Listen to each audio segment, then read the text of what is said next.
అంటే బలిపీఠం మీద కనపడాలని చూస్తూ ఉంటారు. అయితే అన్నిటికంటే గొప్ప పరిచర్య ఏంటంటే తగ్గించుకొని నన్ను దేవుడు చూస్తూ ఉన్నాడు, నేను దేవుడికి చేస్తున్నానని చేయాలంట. కొలసీలకు రాసిన పత్రికలో ఒక మాట ఉన్నది, ఏ పని చేసినా ఎట్లా చేయాలంట, అది మనము దేవునికి చేసినట్లుగా మనస్ఫూర్తిగా చేయాలట. మనుషులకు కనబడవలనని కాక అని రాకూడదు. మనం ఏం చేస్తుంటాం, అన్న చూస్తుంటా లేదా నేను చేసేది అని అన్న చూస్తే బాగుండు, అయ్యగారు చూస్తే బాగుంటుంది, ఆయన నన్ను మెచ్చుకోవాలని. కానీ మనుషులు మెచ్చుకునే నరుడు ధన్యుడు కాదు, ప్రభు మెచ్చుకునే నరుడే ధన్యుడు. అందుకని దేవుడి మెప్పు కొరకు మనం చేయాలి. దేవుని మెప్పు అది మనకి చాలా ఇది కనుక దేవుని యొక్క వాక్యంలో రాయబడింది, ప్రభు మెప్పు చాలా గొప్పది, ప్రభు మెచ్చుకున్న నరుడు ధన్యుడు. ప్రభు మెచ్చుకోవాలి. అయితే ప్రభు మెచ్చుకోవాలంటే ఎవరు చూడాలి? ప్రభువే చూడాలి.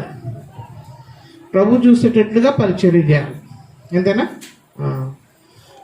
మాకు మొన్న ఒక రోజు అన్నగారు వచ్చినారు, దయచేసి ఆయన చెప్తా ఉన్నాడు, పరిచర్య అంటే ఎలాంటి పరిచర్య అంటే చాలా ఎంత హెచ్చైనటువంటి స్థితిలో ఉన్నాం మనం ఈ లోకంలో. సంఘపరంగా సామాజిక పరంగా తగ్గింపు కలిగి ఉండాలి.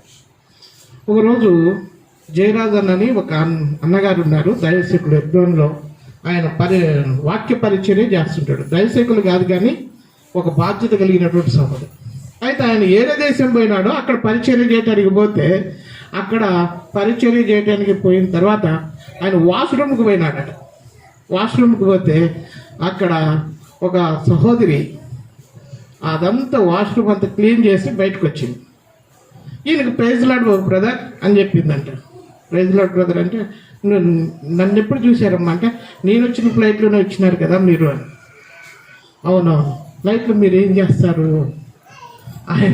నేను పైలట్నండి. వాష్రూమ్కి వచ్చి వాష్రూమ్ క్లీన్ చేసేసింది, టాయిలెట్స్ అని. పైలట్ చూస్తున్నారు ఎంత తగ్గింపు. చాలామంది పరిచర్య అంటే చాలా సులుకనగా ఎంచుతారు. పరిచర్య అంటే ఇక్కడిక్కడ తిరిగేది లేకపోతే ఇక్కడిక్కడ చేసేది కాదు, చిన్నది కూడా దేవుని మందిరంలో దేవుని నామం పేరిట చేసే ప్రతి చిన్నది, ప్రార్థన కానీ విజ్ఞాపన కానీ ఏదైనా కూడా అది పరిచర్య కిందకే వస్తుంది. కనుక మనం చేసే ప్రతి చిన్న పని ప్రభు చూడాలని, ప్రభువుకి నమ్మకస్తులుగా ఉండాలని మనం ప్రతిష్ఠించుకోవాలి. అర్థమైందండి? మనుషులకు కనబడవలనని కాదు. మీరందరూ తెల్లని బట్టలు వేసుకున్నారు, చాలా మంచిది, సంతోషం. ఈ తెలుపు దేనికి సాదృశ్యం? పరిశుద్ధతకి సాదృశ్యం. పరిశుద్ధాత్మకు కాదు, ముందు పరిశుద్ధతకి. మనం పరిశుద్ధపరచబడినాం. అయితే పరిశుద్ధమైన జీవితం లేకుండా పరిచర్య చేస్తే మనం చేసేటటువంటి మేలు కాదు కానీ కీడు చేస్తాం. వెనక నుంచి మనం చూసి ఆయన చూసినవా, ఆయన ఏదో ఎట్టెట్లా చేసుకుంటూ వస్తుండో, ఆయన దేవుని సంఘంలో ఎట్లా అంటాడు, ఆయన చేసేదంతా చెడు చేస్తూ ఉన్నాడు, లేకపోతే ఆ యొక్క సహోదరి చేసేది అలా ఉందని చెప్పేసి వెనక మళ్ళీ కీడు జరుగుతూ ఉంటుంది మనల్ని బట్టి. అంటే మనల్ని బట్టి దేవుని మందిరానికి చెడు ఎక్కడ జరగకూడదు, కీడు ఎక్కడ కలగకుండా ప్రతిష్ఠింపబడాలి. పరిచారకులుగా గుర్తుంచుకోండి, ఎప్పటికీ గుర్తుంచుకోండి. మనం అంట దేని కొరకు ప్రతిష్ఠింపబడ్డది?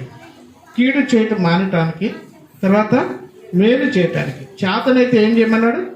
మేలు చేయండి, కీడు చేద్దాం.